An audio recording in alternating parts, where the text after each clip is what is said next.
Ang kwento ni Tomby. Ang kwentong ito ay hango sa totoong buhay.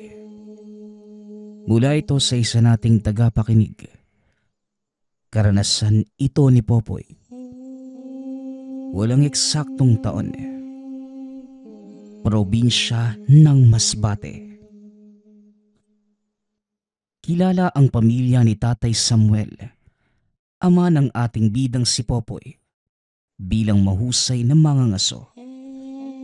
Kaso nga lang, huminto na ang ama sa panguhuli ng mga hayop simula nang maisabatas ang pagpaparusa sa mga tao na mauhuling iligal na nangangaso at pumapatay ng mga nanganganib ng maubos na hayop. Ngunit dahil sa karanasan, madalas silang lapitan ng mga taong nagkakaroon ng problema sa mga makamandag na hayop, kagaya na lamang ng kobra. Bilisan mo, Popoy, at nang marami tayong maikutan mamaya. Medyo malawak ang palayang yon. Mukhang marami ding nananahang ahas, bukod pa sa kobra.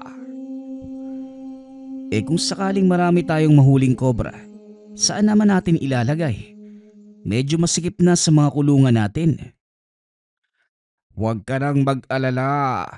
Dadalhin ko na sa kagubatan yung malalaking sawa at iba pa nating mahuhuli bukas. Mas mabuti kung doon sila pakakawalan.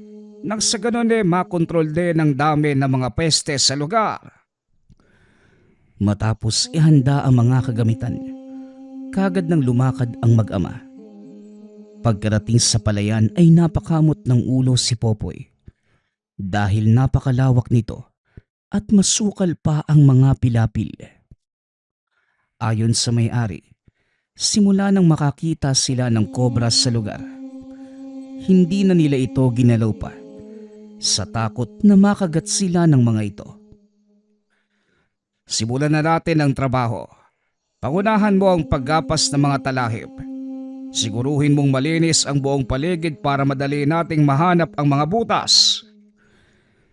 Sinimulan ni Popoy ang paglilinis ng paligid, habang sina Tatay Samuel at ang may-ari nag-ikot muna sa buong palayan.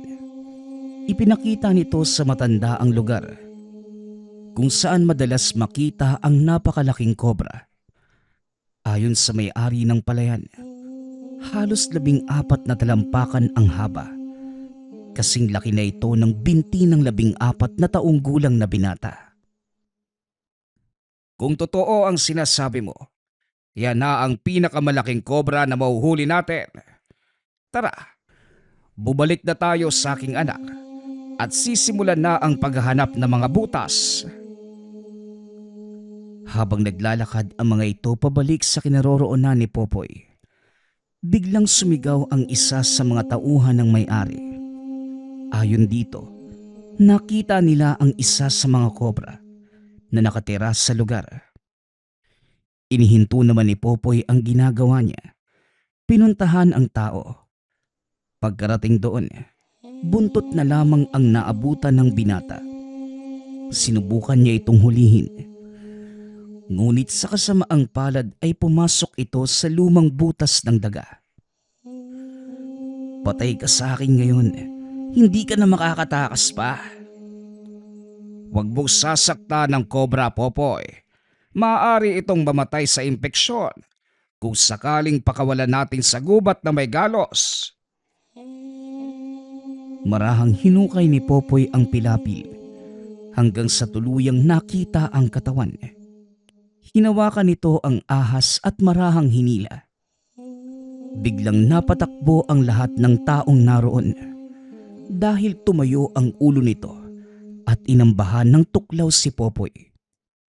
Mabilis namang nailayo ng binata ang muka kaya hindi ito tinamaan.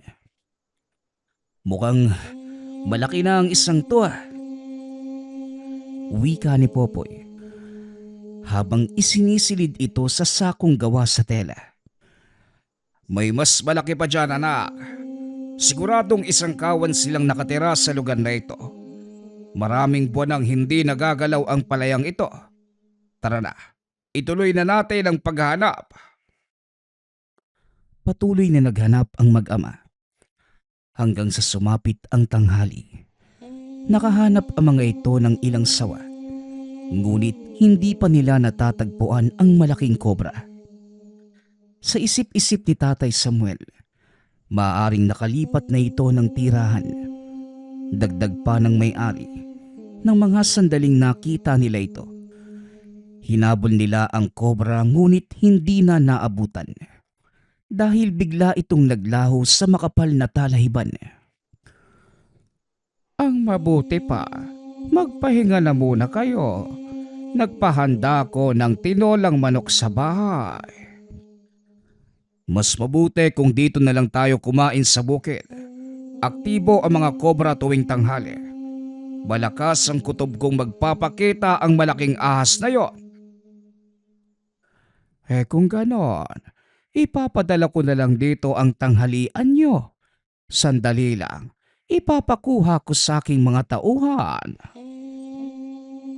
Habang nag-aantay, nahiga si Popoy sa mababang sanga ng puno ng mangga. Napatingin ito sa kalangitan. Napansin ang tila kakaibang kumikilos sa bandang itaas na bahagi ng puno.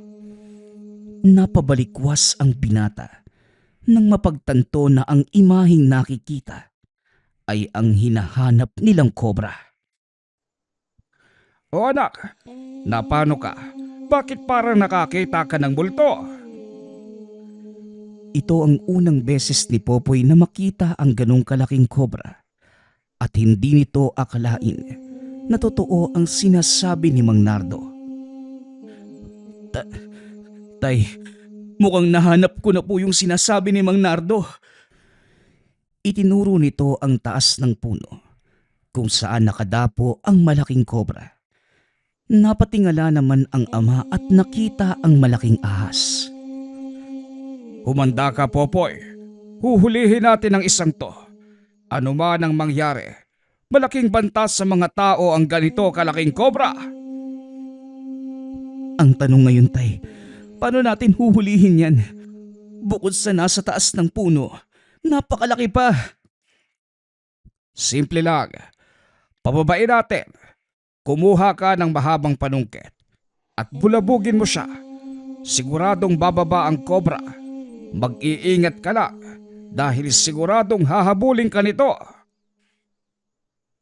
Bagaman nagdadalawang isip sa gagawin, itinuloy pa din ni Popoy ang utos ng ama.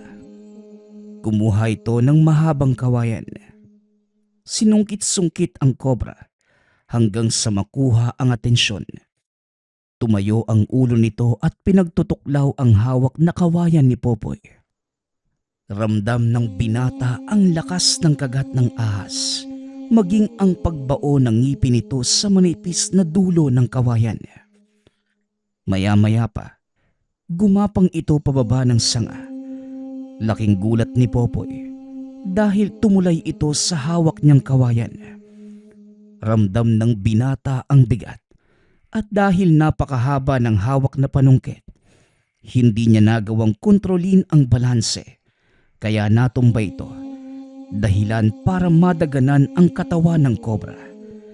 Lingid sa kalaman ng binata na may matalas na bahagi sa buko ng kawayan na tumusok sa katawan ng ahas.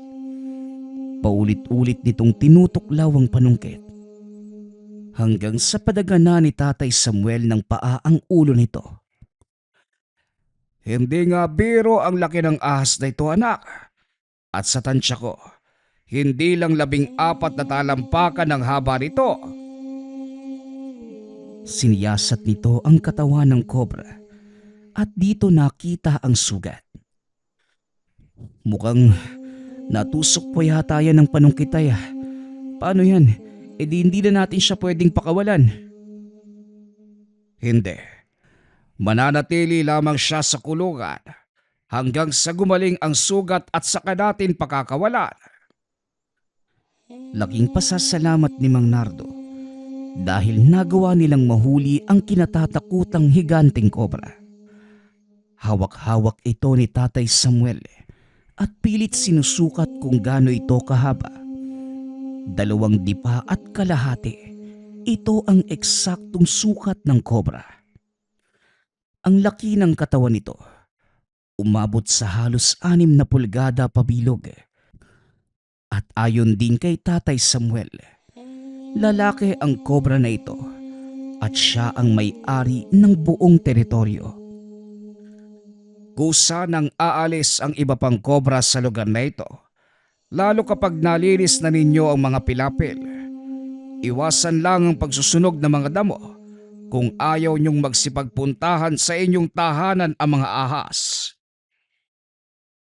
Matapos ang paghuli sa malaking kobra, umuwi na ang mag-ama. Dinala ni Popoy ang ahas sa malaking kulungan. Hinayaan itong mamahinga. Napansin ng binata ang patuloy na pagdurugo ng sugat nito. Kaya naman nagpasya ang binatang kumuha ng himag. Ilang beses na itong nasaksihan ni Popoy, kaya alam niya kung saan maaaring makakita ng himag. Ginalugad ng binata ang kagubatan hanggang sa marating nito ang kinaroroonan ng mahimalang baging. Pumutol ng kaperasong ugat si Popoy. Dali-daling bumalik sa kulungan ng kobra. Sa kabila ng panganib, pumasok ito sa loob ng kulungan upang gamutin ang sugat ng ahas. Habang pinipiga ni Popoy ang dagta mula sa ugat, kusang lumalapit sa kanya ang kobra na tila alam kung ano ang dala ng binata. Idinikit nito ang bibig sa mga natapong dagta at hinigop.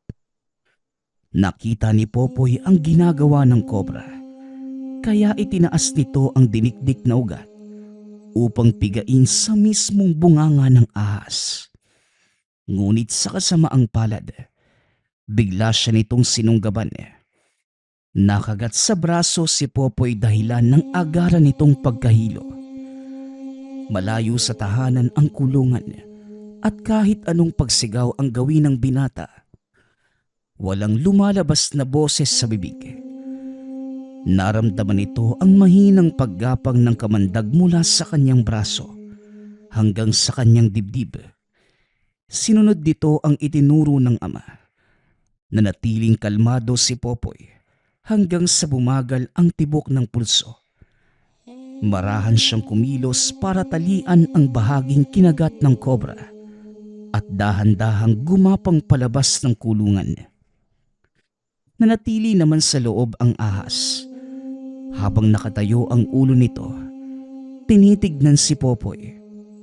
Napaupo ang binata sa paanan ng isang puno habang unti-unting lumalabo ang paningin.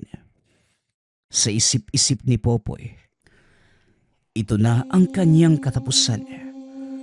Unti-unti nang nanlalabo ang paningin ng binata.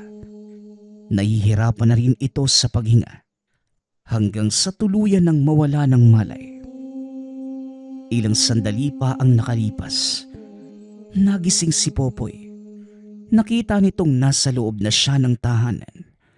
Pinupunasan ng ina ang kanyang noo habang ginagamot naman ni Tatay Samuel ang sugat na natamo mula sa kagat ng ahas.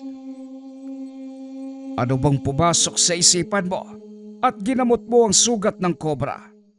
Alam mo naman na kahit anong kabutihan ang gawin mo, kakagatin at kakagating ka nito.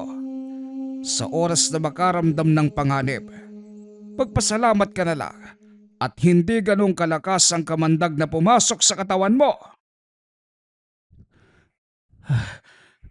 Halos mamatay na ako doon, Tay. Kaunti pa yung kamandag na pumasok.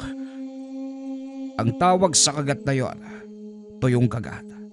Halos walang kamandag ang kagat na yon dahil depensa ang ginawa ng kobra. Inakala nitong susugurin mo siya, kaya sinunggaban ka niya. Naglalabas lamang na matinding kamandag ang mga ito sa tuwing papatay sila ng kanilang pagkain o hindi naman kaya nakikipaglaban. Maswerte ka pa din at wag mo nang uulitin yon. Baka sa susunod, hindi na to yung kagatang abutin mo. Kinabukasan, muling binalikan ni Popoy ang ahas. Nakita nito na tila wala itong ganang kumilos Tinignan ng binata ang sugat nito at napansing namamaga. Gagamutin pa sana kita kaso balak mo naman akong patayin. Wika ni Popoy, sabay lakad palayo. Ngunit laking gulat ng binata nang madinig ang isang boses. Hindi ko balak na patayin ka. Yun lamang ang pagkakaunawa mo. Biglang napahinto ang binata. Inilibot ang tingin sa buong paligid. Ngunit wala namang ibang taong naroon kundi siya lamang.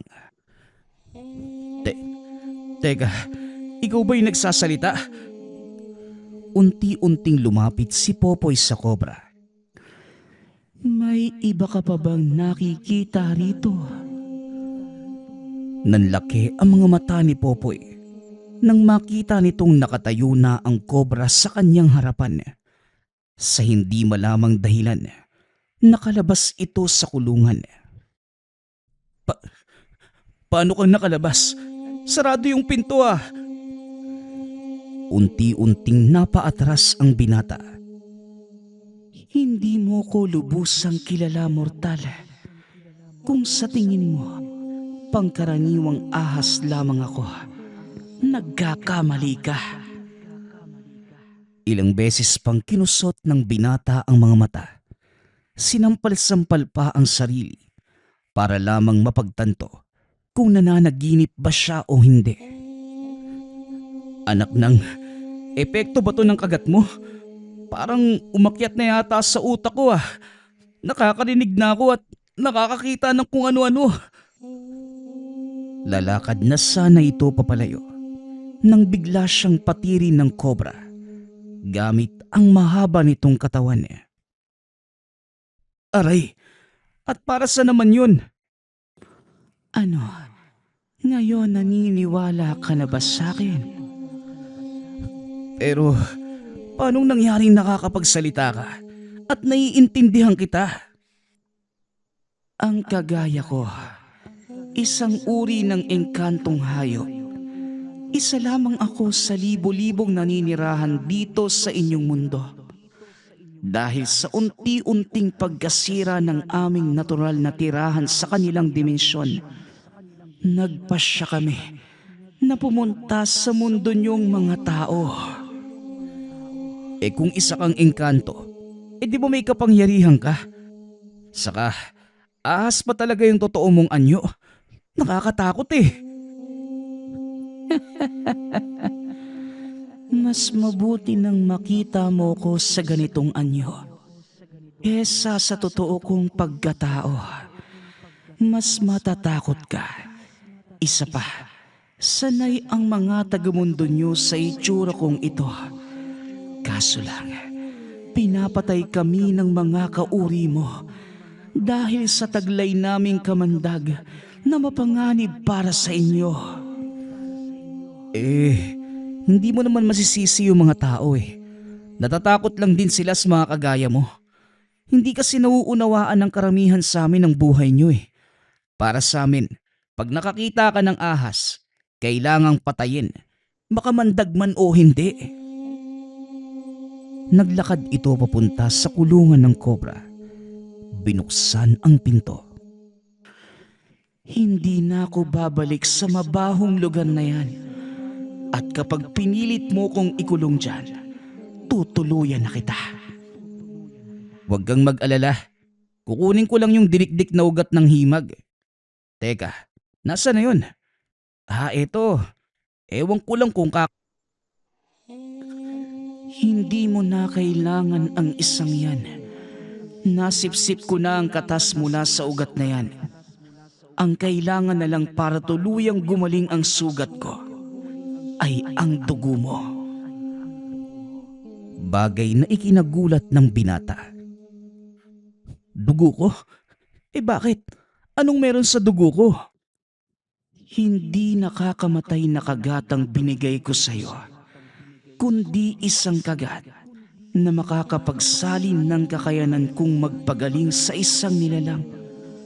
Nagkataong walang mas maliit na hayop na pwede kong lunukin Kaya ikaw ang kinagat ko sa pag-asang mauunawaan mo.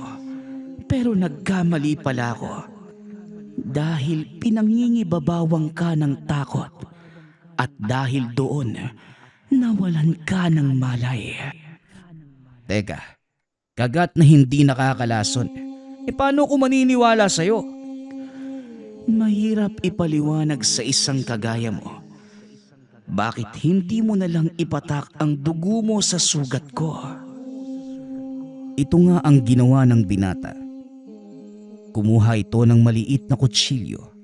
Sinugatan ang kamay. Ipinatak nito ang dugo sa sugat ng kobra. Noong una, wala namang nangyari.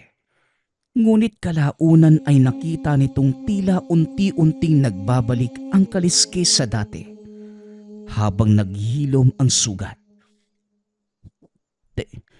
Teka, paano nangyari to? Paano kang napagaling ng dugo ko?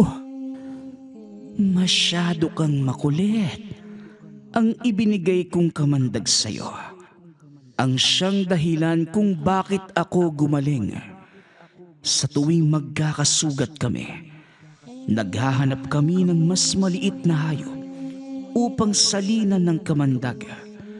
Matapos ay kinakain namin ito para pumasok sa katawan namin ang lunas na dala ng pinaghalong dugo ng aming pagkain at kamandag. Sa pamamaraang yon, napapagaling namin ang anumang pinsalang natatamo. Kung ayaw mong bumalik sa kulungan, hahayaan na lang kitang makalaya. Pero huwag kang babalik sa palayang yun ha, dahil natatakot nga sa'yo yung mga tao. Huwag kang mag-alala. Hindi na ako babalik sa lugar na yon. Masyado nang mapanganib para sa kagaya ko. Maiba nga ako. Wala ka bang pamilya o asawa? O mga anak? Wala na sila. Namatay sila noon sa una naming tirahan dahil na din sa pangangaso. Kung ganun, saan ka mamamalagi? Di ka naman pwede dito sa bahay. Baka makita ka lang ni tatay at hulihin ka. Nanlaki ang mga mata ni Popoy nang biglang magliwanag ang katawan ng ahas at unti-unti itong lumiit. Bumilog ito at naging medalyong ginto na parang nakapulupot na ahas. Sa bulsa mo, ito ang pinakaligtas na lugar para sa akin.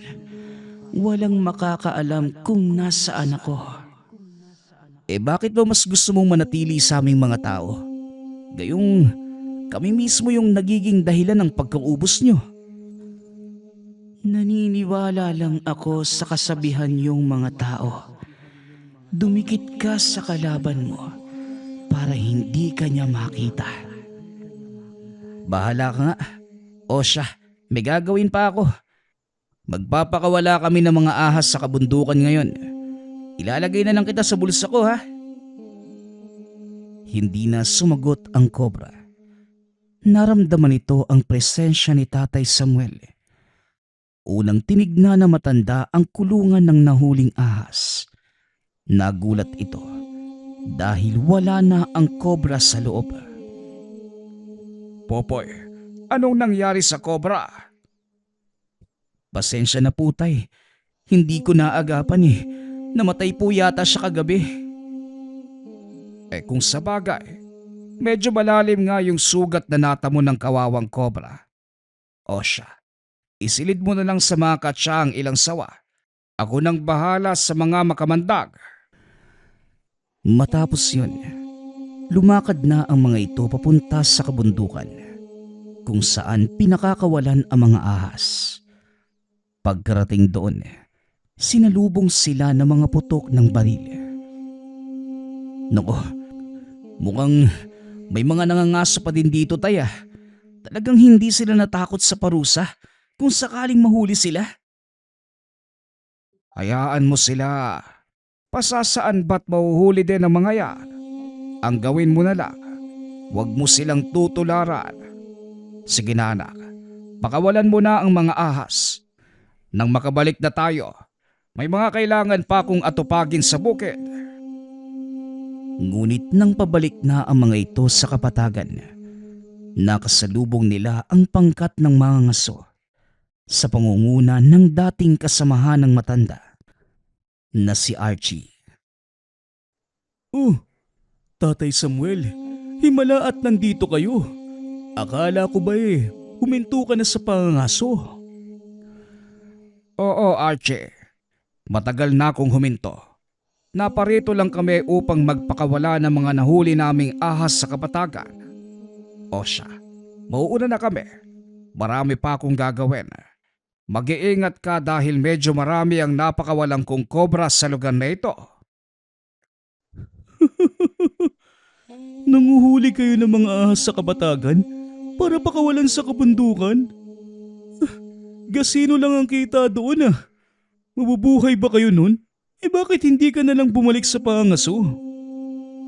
Ang totoo, wala kaming kinikita sa gawaing ito. Pero maraming paraan para kumita ng pera. Hindi lang pangangaso ang alam kong pangkabuhayan. Dali-dali na itong naglakad palayo. Kung sa bagay, patanda ka na rin at medyo mapurol na yung asintada mo. Tama lang na magretiro ka na. Pero ako, hindi kami titigil hanggat hindi nahuhuli yung isang hayop na dito lang naglalagi sa kagubatan. Biglang natigilan si Tatay Samuel sa mga nadinig. Masyadong mataas ang pangarap mo, Archie. Hindi mo kailanman mahuhuli ang nilalang na yon. Dahil kulang ka pa sa pag-unawa sa mga bagay-bagay. Noon pa man, sinasabi ko na sa iyo na ang pangangaso, hindi lang pagpatay ng mga hayop. Isa itong ritual. Kailangan mong pasalamatan ang anumang biyayang nakukuha mo sa kalikasan. Bagay na ni minsan, hindi ko nakita sa iyo. Sabay lakad palayo. Mukhang naasinta mo na naman yung mayabang na yun eh. Buti nga sa kanya, napakataas kasi ng ere. Yan ang mga taong hindi mo dapat tularan, anak. Nasanay na sa ganyang pamumuhay si Archie. Simula pa noong buhay pa ang kanyang ama. Wala nang ibang alam na hanap buhay ang taong yon, kundi ang mga aso. Sa bagay, hindi mo rin naman siya masisisitay eh. Paano mo nga naman bubuhayin yung pamilya mo kung wala kang paraan para mapakain sila? Kinahapunan, nagpunta ng baryo ang binata para makipag-inuman sa mga kaibigan. Nadinig nito ang usapan ng ilang kalalakihan. Ayon sa mga ito, may isang hindi kilalang hayop ang nananalakay sa kanilang baryo. Kadalasang biktima nito, mga batang naglalaro sa daan. Dagdag pa ng mga ito hapon kung sumalakay ang nilalang at dinadagit nito ang biktima upang dalhin sa kung saan. Nakikinig lamang si Popoy na mga sandaling yun nang bigla itong tawagin ng isa sa mga kaibigan. Oy Popoy, nadinig mo ba yung sinabi nila? Hindi ba dalubhasa kayo ng tatay mo sa paghuli ng mga ligaw na hayop? Medyo napalakas ang boses nito at umabot sa kabilang lamesa. Yan na naman tayo, Lino eh. Kahit kailan talaga, hindi ka marunong magbaba ng boses mo. Nadinig tuloy tayo. Ngunit huli na dahil papalapit na sa kanila ang isa sa mga kalalakihan. Ako nga pala si Jojo, anak ng kapitan sa kabilang barangay. Malaking problema kay tatay ang nananalakay na nilalang. Hindi na halos naglalabas yung mga tao eh. Kaya naapektuhan ang mga hanap buhay nila. Kung talagang magagaling kayong mga ngaso, bakit hindi niyo subukang puntahan at hulihin ang nilalang na sinasabi ko? Di ako sigurado kung papayag si tatay eh. Hayaan mo, kakausapin ko siya. Mukhang hindi tayo nagkakalinawan ah. Ang sabi ko, Hindi na ituloy ni Jojo ang sasabihin dahil binara ito ni Popoy. Anak ka ng kapitan, anong pakialam ko? Ikaw ang nangangailangan ng tulong, kaya matuto kang magpakumbaba. Ganun pa man, hindi ko tatanggihan ang paghingi mo ng tulong. Kahit napakaangas ng datingan mo, akala mo kung sino ka. Abay, sira ulo ka pala eh. Baka gusto mo mamatay dito ngayon. O sige nga, gawin mo. Tumayo ang binata sa harapan nito. Dahan-dahang napaatras si Jojo. Saka pa lamang namalayan ng kausap na hindi biro ang pangangatawa ni Popoy. Bukod sa matangkad, napakamatipuno pa. Napatingala na lamang si Jojo habang nakikipag-usap.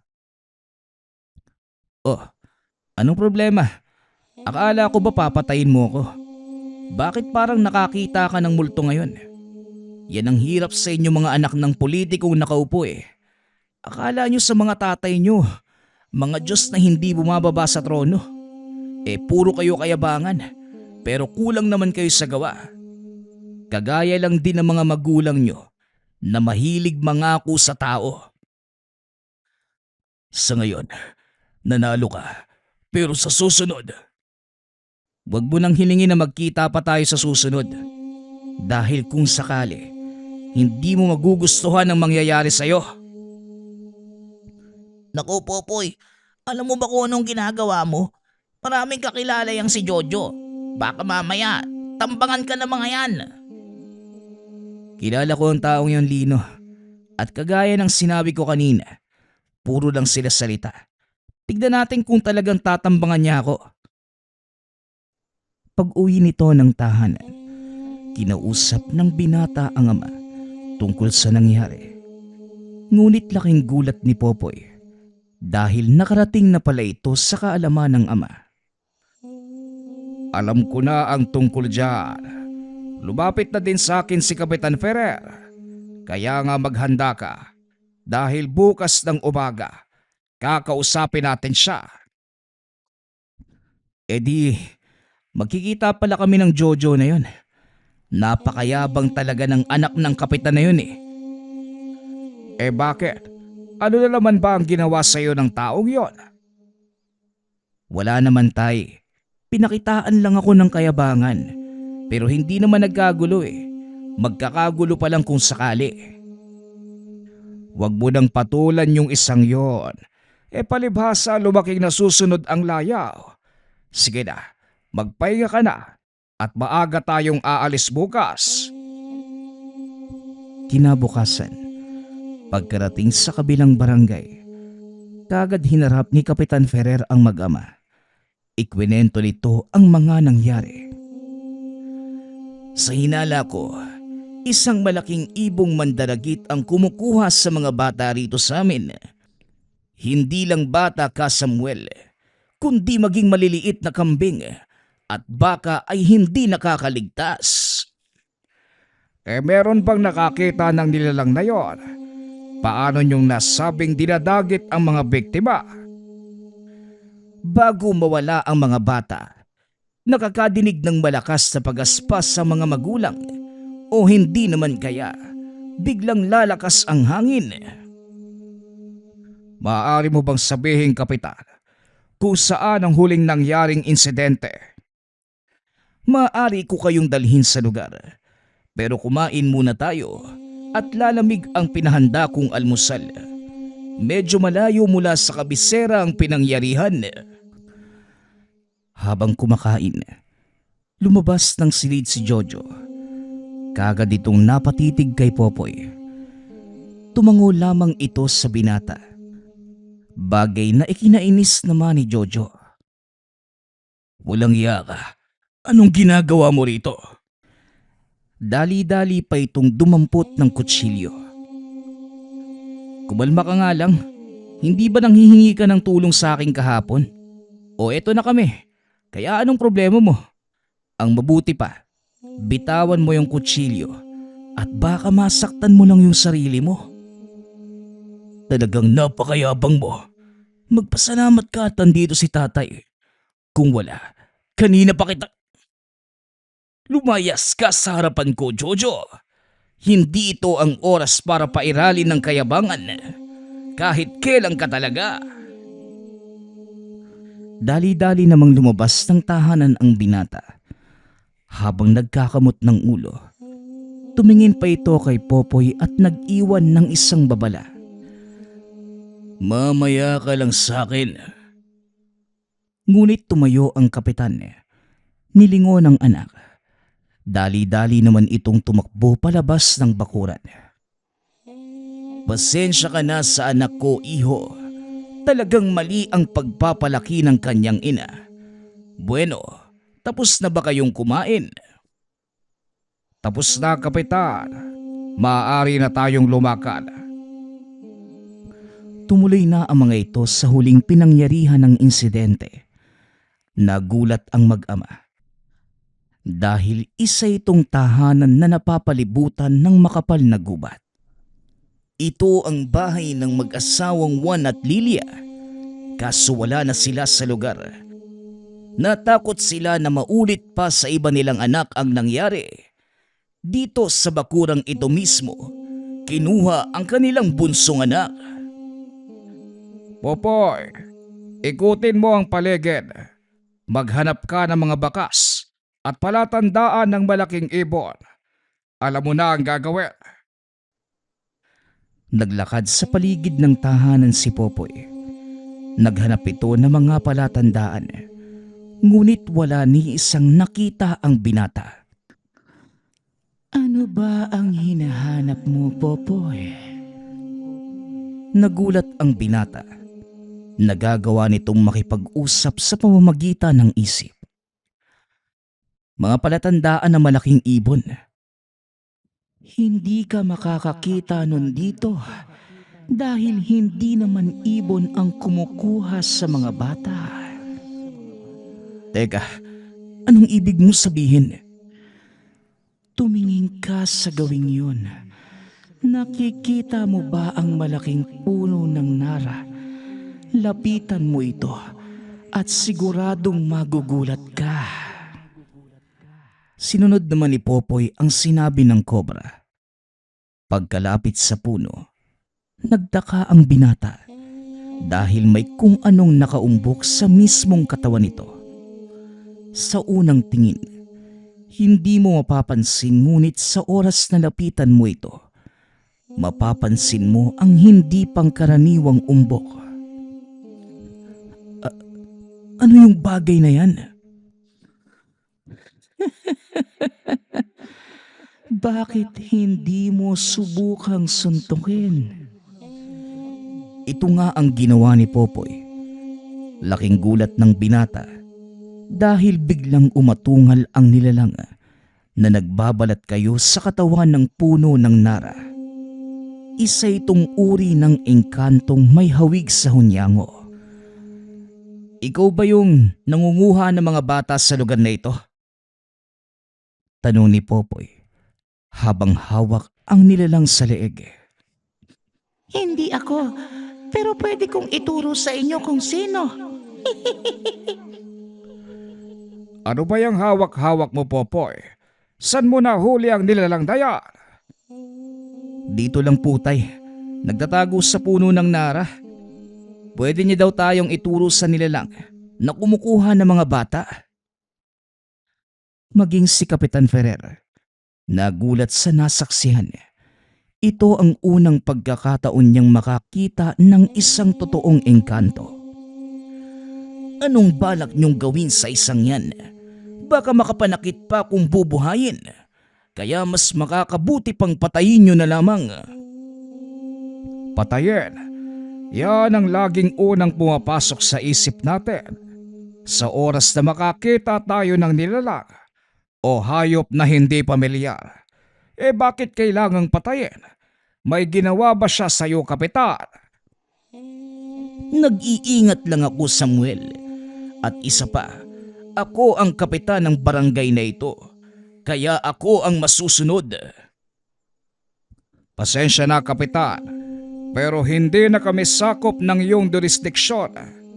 Pinakiusapan mo kami para hulihin ang nilalang na namiminsala sa inyo Kami ang nanguhuli, kaya kami ang magpapasya kung ano ang gagawin namin sa kanila. Hindi na nakapagsalita pa ang kapitan.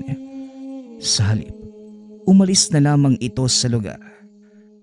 Kagad namang sinabihan ni Tatay Samuel si Popoy na hindi dapat malaman ito ng karamihan.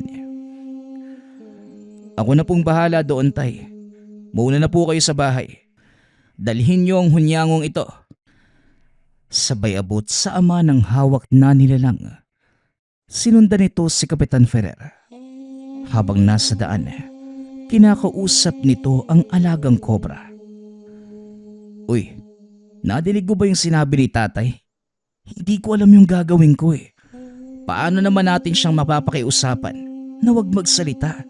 Hindi naman natin pwedeng gulpihin yung kapitan eh. Ako nang bahala. Magtiwala ka sa akin. Bilisan mo na bago pa siya makarating sa kaniyang tahanan. Dali-dali nang naglakad ang binata hanggang sa maabutan nito ang kapitan. Kapitan, sandali lang po. May itatanong lang ako. Huminto naman ang kapitan. Hinarap ang binata. Ang akala ko ba, kayo na ang bahala? Oo nga po, kami na ang bahala doong kapitan. Kaso, may isang bagay lang akong gustong ihabilin sa'yo at ipapakiusap sana. Biglang lumitaw sa likod ni Popoy ang malaking kobra. Nanlaki ang mga mata ng kapitan dahil ngayon lamang siya nakakita ng isang higanting kobra. Teka, at saan naman ang galing ang kobra na yan? Yan po yung alaga ko, kapitan. May pakiusap lang po sana ako sa iyo eh.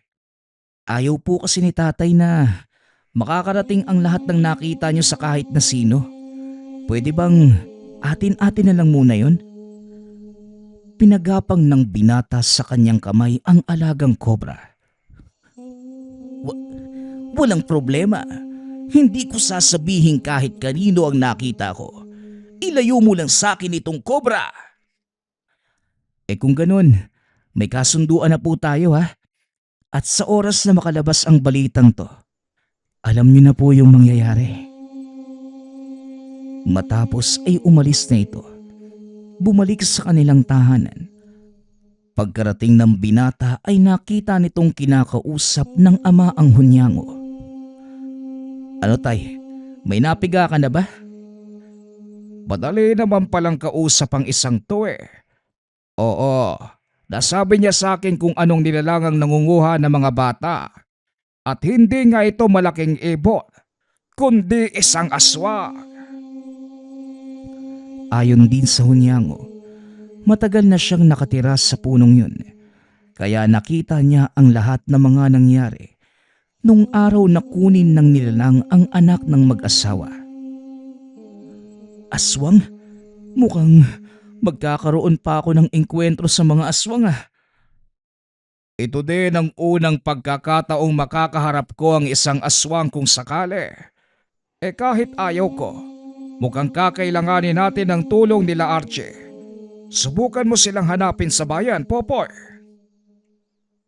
Nang gabi ding yun, lumakad si Popoy para hanapin si Archie at ang mga kasama nito. Natagpuan ng binata ang hinahanap sa isang pasugalan. Akmang papasok na sana ito nang bigla siyang pigilan ng nagbabantay. Pasensya na, pero hindi pwedeng pumasok ang hindi kilala ng aking amo. Ganun po ba?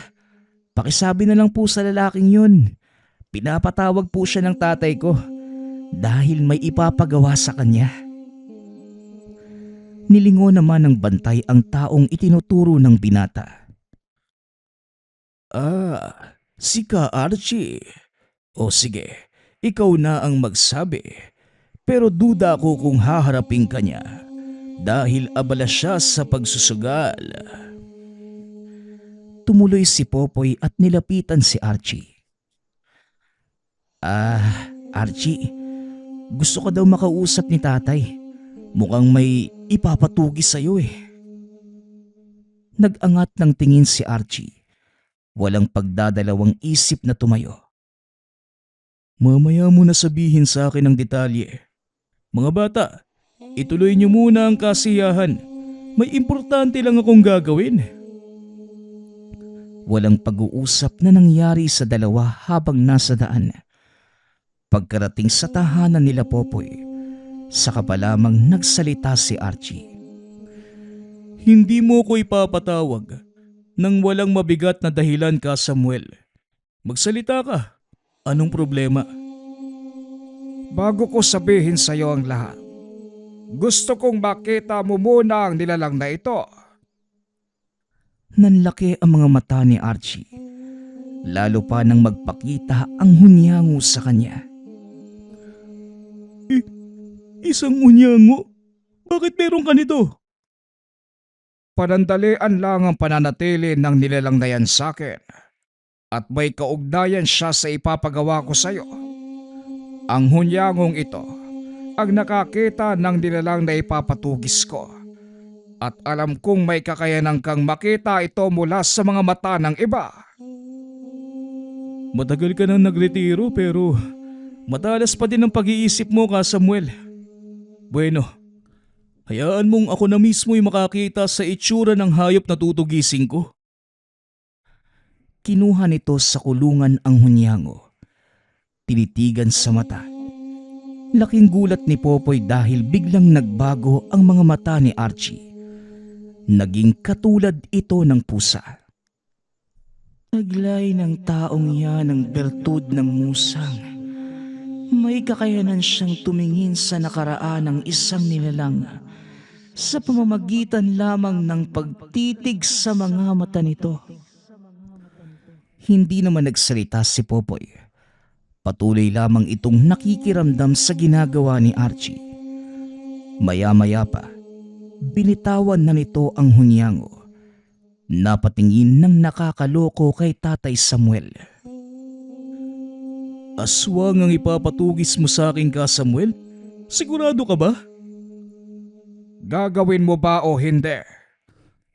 Alam mo naman na ito ang pinakagusto ko. Alam ko na din kung saan matatagpuan yung nilalang. Kaya ikaw bata, kung gusto mong sumama, maghanda ka na. Isama mo na din yung alaga mong kobra. Nagtaka naman si Tatay Samuel sa sinabi nito. Cobra, anong ibig mong sabihin, Archie? Naku, pasensya na ha. Hindi ba pala nasasabi ng anak mo sa'yo? May alagang engkantong kobra si Popoy eh. Napatingin ang matanda kay Popoy na nooy pasipol-sipol lamang sa isang sulok. Opo tay, totoo po yung sinasabi niya. O ikaw, lumabas ka na nga dyan. Nabuko na tayo eh. Biglang lumabas ang malaking kobra mula sa bulsa. Bagay na ikinagulat naman ng matanda. Hindi ba't? Yan ang kobrang nahuli natin sa palayan ni Mang Nardo. Ang akala ko ba namatay na yan? Di ko na po sinabi sa inyo eh. Alam kong hindi rin po kayo maniniwala. Pasensya na po kayo tay ha. May magagawa pa ba tayo? O siya, bilisan mo na nang maisagawa na natin ang plano. Kanina pa ako nangangati dito eh. Dalian nyo na nga ang dalawa. Pinasok ng mga ito ang kagubatan sa pangunguna ni Archie hanggang sa marating na mga ito ang isang maliit na pamayanan. Dito sunod na sasalakay ang aswang. Pagpalipas tayo na magdamag dito dahil hindi naman sumasalakay ang aswang na yun paggabi. Wala nang bata sa labas ng mga kabahayan. Umakyat ng puno si Popoy kasama ang alagang kobra. Naidlip ito sandali habang nag-aantay ng pagsikat ng araw. Maya-maya pa, unti-unting nagkakabuhay ang maliit na nayon na mga katutubo. Isa-isa na ding naglabasan ang mga bata upang maglaro. Para sa kanila, ito na ang kanilang pinakahihintay. Bumaba sa puno si Popoy at naupo sa tabi ng ama. Maging alisto ka lamang, Popoy. Anumang oras, darating na ang hinahanap natin.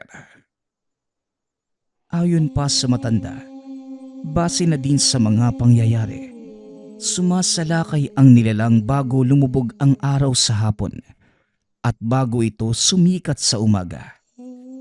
Tahimik lamang nakamasid si Archie hanggang sa bigla itong napatayo. Bumunot ng palaso mula sa kanyang likuran at iniumang ito sa malayo. Saka pa lamang napagtanto ni Popoy kung ano ang pinupuntirya ng lalaki. Nakita nito ang isang nilalang na mabilis na bumubulusok pa ibaba. 3 palaso ang sunod-sunod na pinakawala ni Archie. Tumama ang lahat ng ito sa katawan ng nilalang, dahilan para bumagsak ito. Sandali lang, bago niyo patayin yung nilalang. Lilinawin ko lang ha. Sa akin ang pangil niya. Bahala ka, walang makikipag-agawan sa'yo. Mabilis na tumakbo ang dalawa sa pag-aakalang mabilis nilang mapapatay ang nilalang at tuloy-tuloy na sumugod ang binata. Sinubukan pa itong pigilan ni Archie, ngunit huli na. Pagkalapit nito sa nilalang, ipinagaspas nito ang pakpak, dahilan para tamaan ang binata at tumalasik sa malayo. Nakalimutan kong sabihin, malakas ang hampas ng mga pakpak nila. Ano, ayos ka lang ba? Ayos lang ako. Medyo nabali lang yung balikat ko, pero kaya pa naman. Gumapang ang kobra papunta sa kinaroroonan ng nilalang.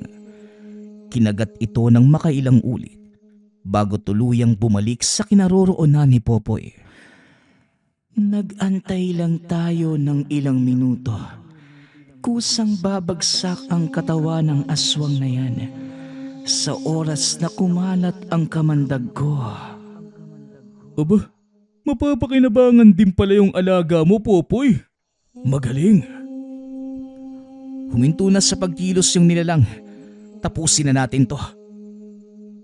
Mabuti na lang at walang masyadong tao sa lugar, kaya hindi na nakita ang kanilang ginagawa. Nilapitan ng binata ang naghihingalong aswang at sa kauna-unahang pagkakataon, nakakita ito ng totoong aswang. Ganyan pala yung itsura talaga ng aswang, no? Ulo ng baboy, tapos katawan ng tao na may pakpak ng paniki. Wika ng binata habang sinisipa-sipa pa ang nilalang. Hindi lahat ng aswang ganyan ang itsura, Popoy. Isa lang to sa maraming uri ng aswang. Matapos yon ay pinugot nito ang ulo ng nilalang upang kunin ang malalaking pangil. Mabuti naman at nagawa niyong mapatay ang nilalang na yan. Pero sa palagay ko, hindi siya nag-iisa. Ano, Archie? May bago ka ng pagkakakitaan. Kesa sayangin mo ang buhay mo sa pagpatay ng mga nanganganib ng maubos na hayop, bakit hindi ka nalang maging tagatugis ng aswang?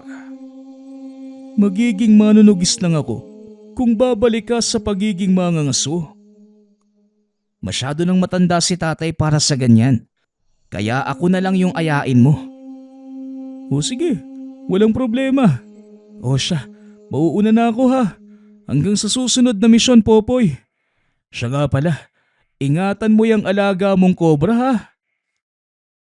Matapos ang kaganapang yun, sinanay ni Tatay Samuel ang anak sa paggamit ng pana at panunugis. Maliban pa sa trabahong ito, tuloy-tuloy lamang sa kanilang naunang gawain ang mag-ama. Paminsan-minsan ay sumasama sa kanila si Archie, lalo na kung may kakaiba sa kanilang pupuntahan. Sa paglipas ng panahon, nakilala ang grupo nila Popoy sa lugar bilang manunugis ng kobra. Ngunit para sa kanila, may mas malalim pa itong obligasyon. Ito ay ang pangalagaan ang wastong balanse ng kalikasan sa pamamagitan ng pangangalaga sa mga hayop, kagaya ng mga makamandag na ahas. Ipinapakita sa kwentong ito na hindi lang peste ang mga kobra, kundi sila din ang nagpapanatili ng sapat na bilang ng mga peste sa kapaligiran. Kaya hanggat maaari, tumawag ng mga taong may alam sa paghuli sa oras na makakita nito. Ito ang kwento ni Popoy at ng kanyang alagang Engkantong Kobra. Nagpapasalamat nga pala ako sa lahat ng sumusuporta sa ating channel. Nawa ay patuloy niyong suportahan at pakinggan ang ating mga kwento. Hanggang sa muling pakikinig. Paalam.